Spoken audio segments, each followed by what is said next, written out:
doanya jangan kuat-kuat, khawatir di belakang ada polisi. Sembuhkan suamiku dari narkoba, sembuhkan suamiku. Terus dia nanya, alamat dengan nomor, Bu? Ya Allah, selamatkan Pulau Madura dari narkoba. Tiba-tiba ketika koper masuk ke airport, melewati X-ray, langsung diperintahkan oleh polisi di airport, buka kopernya, buka kopernya. Ini kelihatan ada putih-putih di dalam, harus kita cek. Buka gemboknya, buka kodenya, periksa. Ini jamaah dari mana? Dari Pulau Madura. Begitu dibuka, disangka narkoba, rupanya garam. Indahkah makanan kalau tidak ada garamnya? Enggak indah. Enakkah makanan kalau enggak ada garamnya? Enggak enak. Tapi kalau kebanyakan garam, tambah air lagi. Saudara yang dimuliakan Allah. Jadi kalau hidup ini ada cemburu-cemburunya, ada sakit hatinya, itu hanyalah garam-garam kehidupan. Betul? Mau dapat? Ya Allah, selamatkanlah kami semua. Semua yang hadir ini insya Allah keluarganya sakinah, mawaddah, warahmah. Ini tausiah terakhir Ustadz Abdul Somad. Maksudnya bukan setelah ini mati. Kalaupun mati kita tidak tahu. Idza jaa ajaluhum, kalau ajal sudah sampai, la yastakhiruna sa'atan, tak bisa ditunda walaupun sesaat, wa la yastaqdimun, tidak pula bisa dipercepat walaupun sesaat. Berapa banyak orang minta mati, ya Allah matikan aku, nggak mati-mati.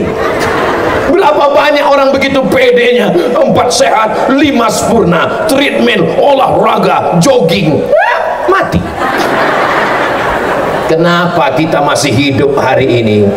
Saya masih hidup hari ini karena saudara-saudari saya di Batu Ampar berdoa tiap pagi, petang, siang, dan malam.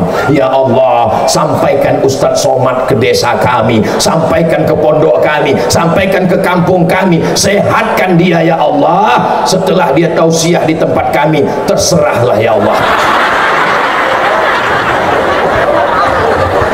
Jadi banyak jamaah yang nanya, ini Ustadz Somad tausiah pagi, tausiah siang, tausiah malam, tidurnya kurang, jalan sana, jalan sini, makanannya apa? Makanannya, tanya Kiai Abdullah Ramli, disiapkan tadi di atas meja, durian montong. Masya Allah, tabarakallah. Saya di kampung saya, kalau makan kepiting itu ribetnya luar biasa. Bukanya, milih dagingnya, dikunyah rupanya tulangnya. Tapi di tempat pondok pesantren Ibnu Ramli, Masya Allah, kepitingnya sudah dikunyah. Enggak usah saya ceritakan, nanti gak enak. Ya Allah, berikanlah kebaikan kepada pondok pesantren ini ya Allah.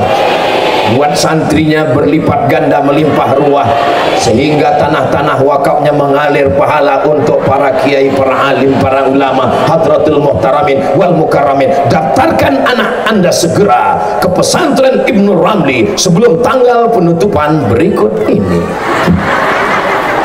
Batu Ampar, hubungi nomor kontak berikut. Nanti videonya dipotong, kita akan upload ke Instagram yang followernya 7 juta itu. Maksudnya ini Ustadz Somad ini sombong sekali. Maksudnya yang belum follow. Saya kelihatannya tausiah di pesantren Ibnu Ramli yang ada di Batu Ampar, yang ada di Bangkalan, di Pulau Madura. Tapi saudara saya yang ada di Aceh, saudara saya yang ada merantau mencari nafkah di Jeddah, yang ada di Hong Kong, yang ada di Singapura, walaupun saya nggak bisa masuk, mereka tetap bisa menonton. Abdul Somad nggak bisa masuk, nggak apa-apa. Badannya nggak bisa masuk, nggak apa-apa. Tapi videoku masuk. Melalui apa? Saudaraku di mana-mana bisa menonton channel Ustadz Abdul Somad Official. Subscribe, like, share, and comment. Masya Allah, tabarakallah. Allahumma salli ala Sayyidina Muhammad wa asri li zalimin wa akhrijna min bainihim salimin wa ala alihi wa sahbihi wa sallim sallallahu rabbuna ala nuril mubin Ahmad al-Mustafa sayyidil mursalin wa ala alihi wa sahbihi wa sallim wa ala alihi wa sahbihi ajma'in. Mana grup adronnya? Masya Allah, padahal kami baru pertama ketemu, nggak pernah latihan sebelumnya, tapi bisa serentak. Memang kalau sudah sehati sejiwa begitu, satu perasaan, satu rasa yang tak mungkin diungkapkan dengan kata-kata, karena kata begitu miskin mewakili rasa. Andai ku ceritakan rasaku pagi ini, belum tentu sama. Mengapa? Karena rasaku belum tentu rasamu. Insya Allah, tabarakallah. Kenapa saya bisa tiba-tiba puitis pagi ini ya? Allahu Akbar. Biasanya kita kalau tausiah itu tergantung suasana hati jamaahnya. Itu saya rasakan sendiri. Kalau saya tausiah di tempat orang yang hatinya kusut, wajahnya seperti jeruk purut, hatinya berkabut, itu saya pun tausiahnya ngebut. Pernah saya tausiah cuma 5 menit, habis 5 menit saya cabut, karena ketika saya tausiah semuanya selfie, nggak ada hormat sama sekali. Saya pun pulang. Saya pernah tausiah cuma 10 menit.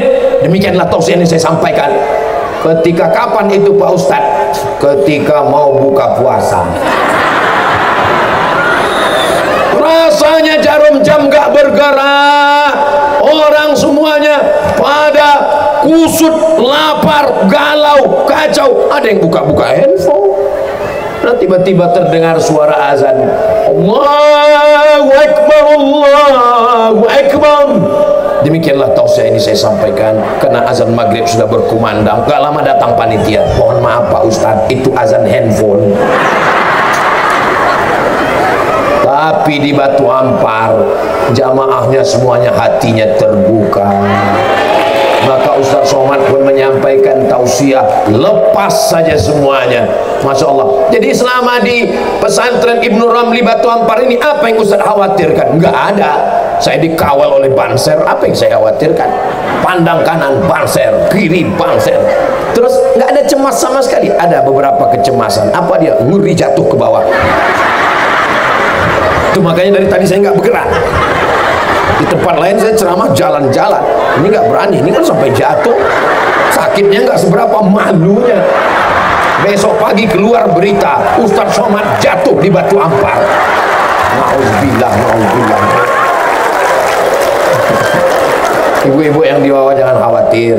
Walaupun saya pakai sarung, saya pakai celana panjang.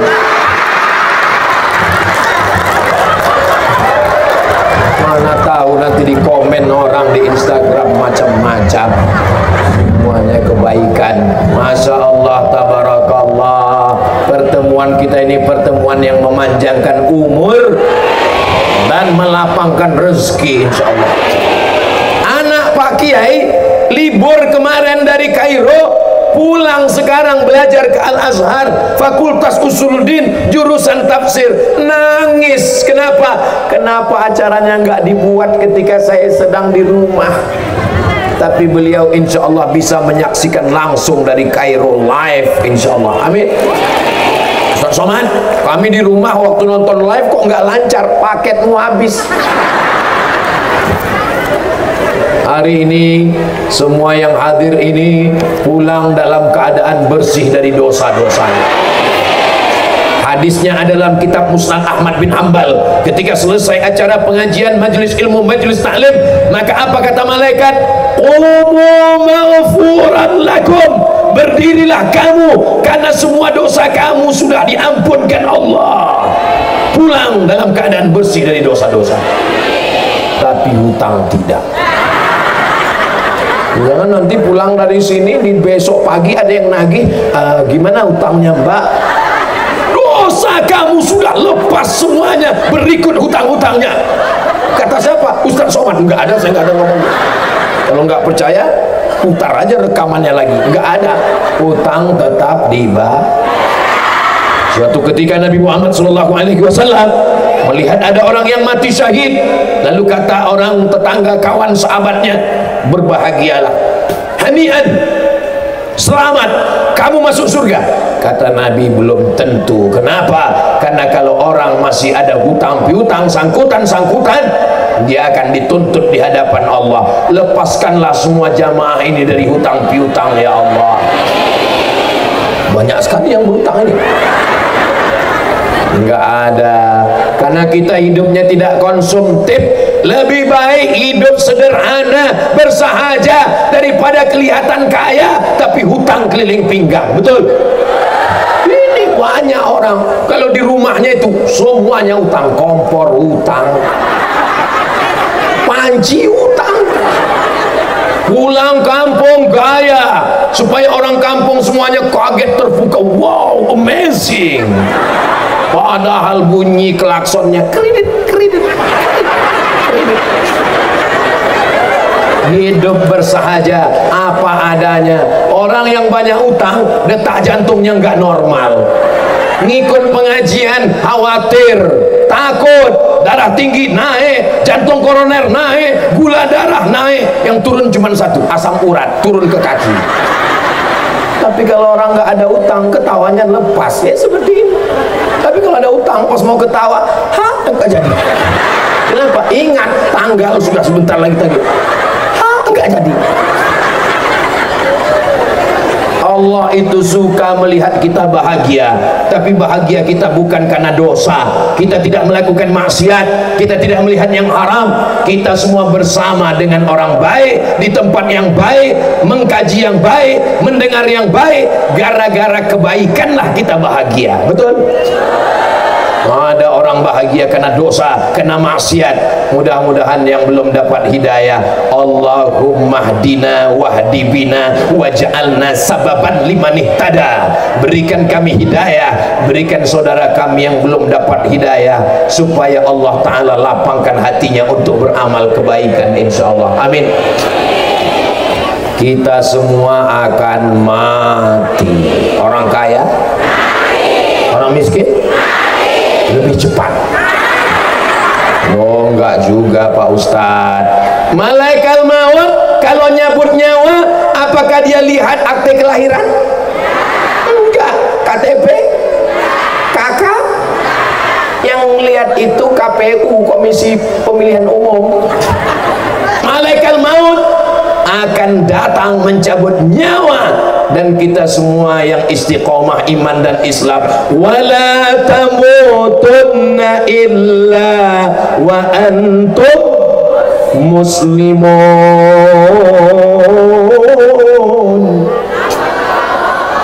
Saya cuma mancing aja. Coba tadi waktu kiai yang baca Quran semuanya semangat Allah, pas kiai yang baca terpaksa sekali kedengarannya Allah. Masya Allah, tabarakallah. Saya sudah tausiah berdiri 1 jam, anak-anak masih konsen ngelihat Ustadz. Anak-anak ngelihat, masih. Ibu datang dari jam berapa tadi, Bu? Jam 7, jam 6. Allahu Akbar. Selama duduk 7, 8, 9, 10, 11, 5 jam bernilai jihad fisabilillah. Man kharaja fi talabil ilmi, siapa yang keluar rumah dengan niat menuntut ilmu, fa huwa fisabilillah, dia sama seperti orang berjihad fisabilillah hatta yarji'a, sampai dia pulang ke rumah. Selama 5 jam, 7, 8, 9, 10, 11. Man salaka tariqan, siapa yang melewati suatu jalan, yaltamisu fihi ilman, di jalan itu dia mendapatkan ilmu, sahalallahu lahu bihi tariqan ilal jannah, dimudahkan Allah jalannya menuju surga insyaallah. Ibu saya orang yang suka pengajian, di masjid dekat rumah itu dia buat kajian sore, dia yang nyari qorinya, dia yang nyari ustazahnya, dia yang nyari penceramahnya, dia yang nyari duitnya, dia yang mengatur semuanya. Ketika itu umurnya 70 tahun. Jadi kalau hari ini Ustadz Somad suka pengajian, karena dari kecil saya dibawa ngaji, dibawa marhaban, dibawa baca barzanji, dibawa maulid Nabi, dibawa Isra Mi'raj, nggak pernah tinggal. Pernah suatu kali saya ditinggalnya di rumah, dia pergi, saya kejar, nggak pernah ketinggalan. Kalau ada acara walimah, ada acara akikah, ada acara tausiah, saya datang. Nggak ngerti ceramah, nggak paham. Kenapa Ustaz datang? Ada telur ayam dan pulut ketan kuning. Jadi berawal dari ketertarikan anak-anak ini tergantung apa yang dilakukan ibunya. Allah bisa karena nanti anak-anak ini akan membawa istrinya, membawa anaknya juga pengajian saat tahun 2053. 2023, 2033, 2043, 2053 mereka akan bawa anaknya, istrinya tablik akbar, penceramah tetap Abdul Somad. Ketika itu ibu-ibu udah meninggal, saya masih hidup. Ditanya sama istrinya, mas, ya, waktu kamu kecil dulu apa kenangan yang terindah? Waktu saya kecil adalah di kampung kami di Batu Ampar, di pesantren Ibnu Ramli, ada ustadz yang datang tausiah, namanya Ustadz Abdul Somad. Itulah rupanya kenangan terindah dari anak-anak kita. Amin. Tapi anak-anak dari desa lain, dari pulau lain, dari kampung lain, ketika ditanya istrinya, gimana kamu di kampung dulu? Saya dibawa bapak saya ngelihat penyanyi dangdut, pentasnya tinggi. Pulang ke rumah bapak sama ibu kelahi. Kenapa? Karena bapak ingin ibu seperti penyanyi dangdut. Hancur dunia persilatan. Siap menjaga Pulau Madura, siap jaga Batu Ampar, siap jaga Bangkalan, siap jaga NKRI. Takbir. Ustadz kok bertakbir? Saya ngetes suaranya masih kuat atau enggak. Kalau masih kuat berarti jamaahnya kuat. Saya yang nggak kuat.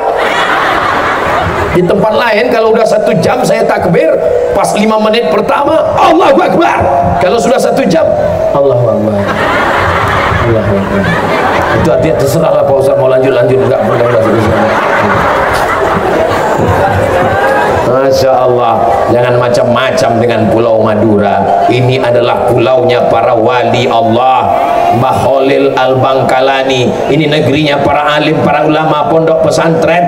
Kita jaga pondok pesantren, anak mesti wajib fardu ain masuk pesantren. Betul?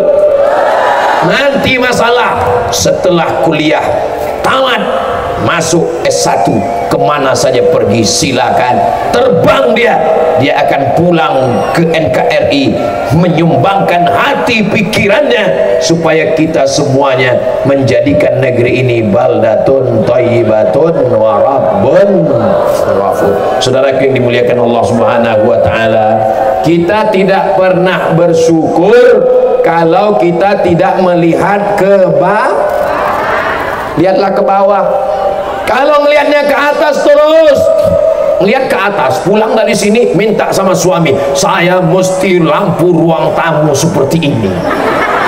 Apa nggak sakit jantung suaminya? Lampu yang mana? Lampu yang mana? Di fotonya, lampu yang ini. Pasti lihat harganya.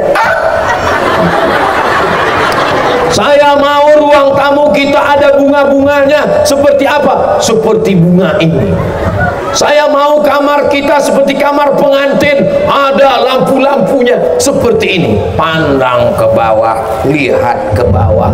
Kalau kita hari ini pakai sepeda motor, ada tetangga kawan kita yang pakai sepeda kereta angin. Angin, nggak ada mesinnya. Ini angin mulai kencang ini. Kalau kita pakai sepeda, masih ada tetangga kita yang jalan kaki. Kalau kita jalan kaki, masih ada yang sakit. Mudah-mudahan yang sakit diberikan Allah kesembuhan. Dan dalam sebulan Abdul Somad mesti ke rumah sakit. Ini Abdul Somad nggak lagi ada yang menasehati, nggak ada yang menasehati. Datang ceramah tausiah, disuruh tausiah, yang menasehati siapa? Yang nasihatnya melalui mata. Saya datang ke rumah sakit, Ustaz Somad, ya, bisa ngelihat keluarga kami yang sakit. Oke, I am coming. Datang ke tempat rumah sakit, disediakan jaket berwarna hijau. Ustaz Somad, silakan pakai jaket hijau. Masya Allah, saya pun pakai. Masuk ke ruang ICU. Silakan masuk Ustaz Somad, silakan masuk. Bapak-bapak nggak masuk. Enggak, ini khusus untuk Ustaz. Ditutup pintu. Begitulah mereka menghormati dan memuliakan saya. Rupanya di ruang itu semua penyakit menular ada. Tolong doakan Ustaz. Bismillahirrahmanirrahim, bismillahirwafi, bismillahilkafi, bismillahilmu'afi, bismillahilladzi la yadurru ma'asmihi syai'un fil ardi wala fis sama, ya hayyu ya qayyum birahmatika nastaghits. Kalau ibu bapak nanti diminta mendoakan orang sakit, doakan dia. U'idzuka bikalimatillahi tammati kalau hafal. Kalau nggak hafal, gerak-gerakkan aja mulut.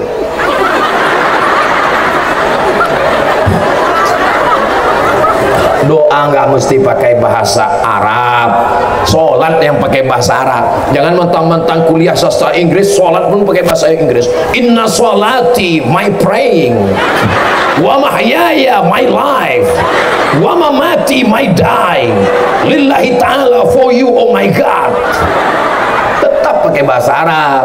Tapi kalau berdoa setelah selesai sholat, salam, assalamualaikum warahmatullah, berdoalah pakai doa. Tapi kalau sifatnya pribadi, jangan kuat-kuat. Ini doa pribadi kuat-kuat. Ya Allah, aku takut suamiku dilarikan orang. Ini tanya kamar 11, curiganya sama siapa?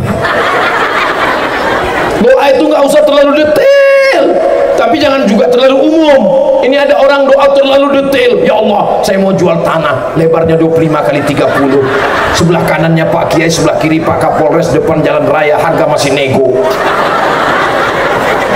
Tapi jangan juga terlalu umum.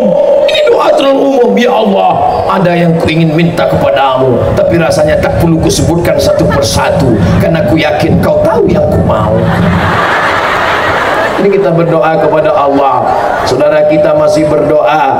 Kita diberi Allah hidup hari ini masih berdoa. Doa mukhul ibadah. Doanya itu otaknya ibadah. Orang kalau sudah sakit otaknya nggak bisa lagi hidup.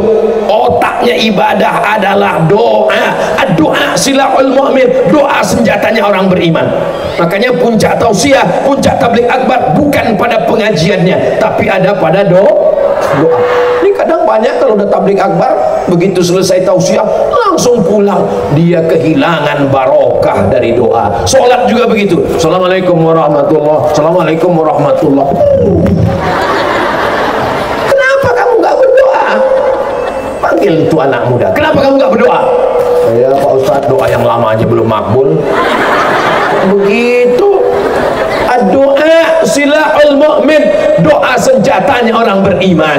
Kalau khatam Quran, karena Anas bin Malik idza khatimal Quran, Anas bin Malik kalau selesai baca khatam Quran dari surat Al-Fatihah, Al-Baqarah, Ali Imran, An-Nisa, Al-Maidah sampai ke An-Nas, jamaah lahu, dia kumpulkan istrinya wa auladahu, anak-anaknya membaca doa khatam Quran.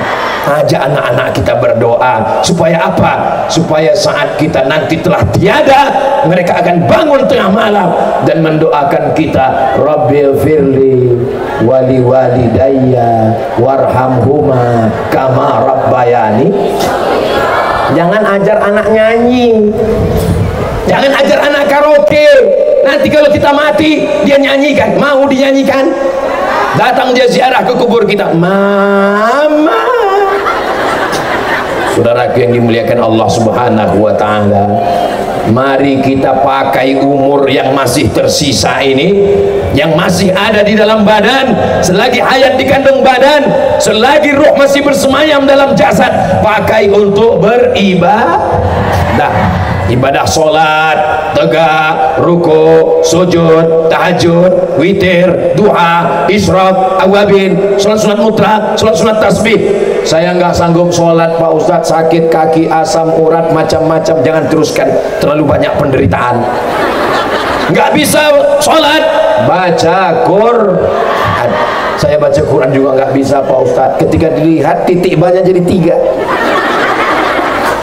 Oke, kalau gitu nggak bisa juga pejamkan mata. Tegak nggak bisa, baca Quran nggak bisa. Afdalul dzikri fa'lam annahu la ilaha.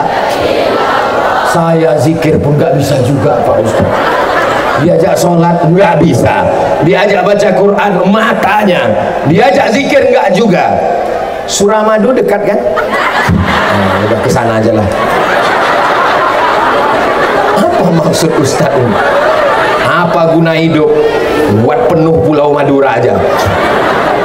Hidup ini dijadikan Allah, alladzi khalaqal mauta, Allah yang menciptakan mati, wal hayata, Allah yang menciptakan hidup. Untuk apa ada hidup? Untuk apa ada mati? Ada yang lahir, ada yang meninggal. Liyabluwakum ayyukum ahsanu amala. Yang paling mulia adalah yang paling baik amalnya. Yang paling putih belum tentu paling baik. Yang paling hitam ya udah jelas hitam. Yang paling tinggi, innallaha la yanzuru ila ajsamikum, Allah tidak melihat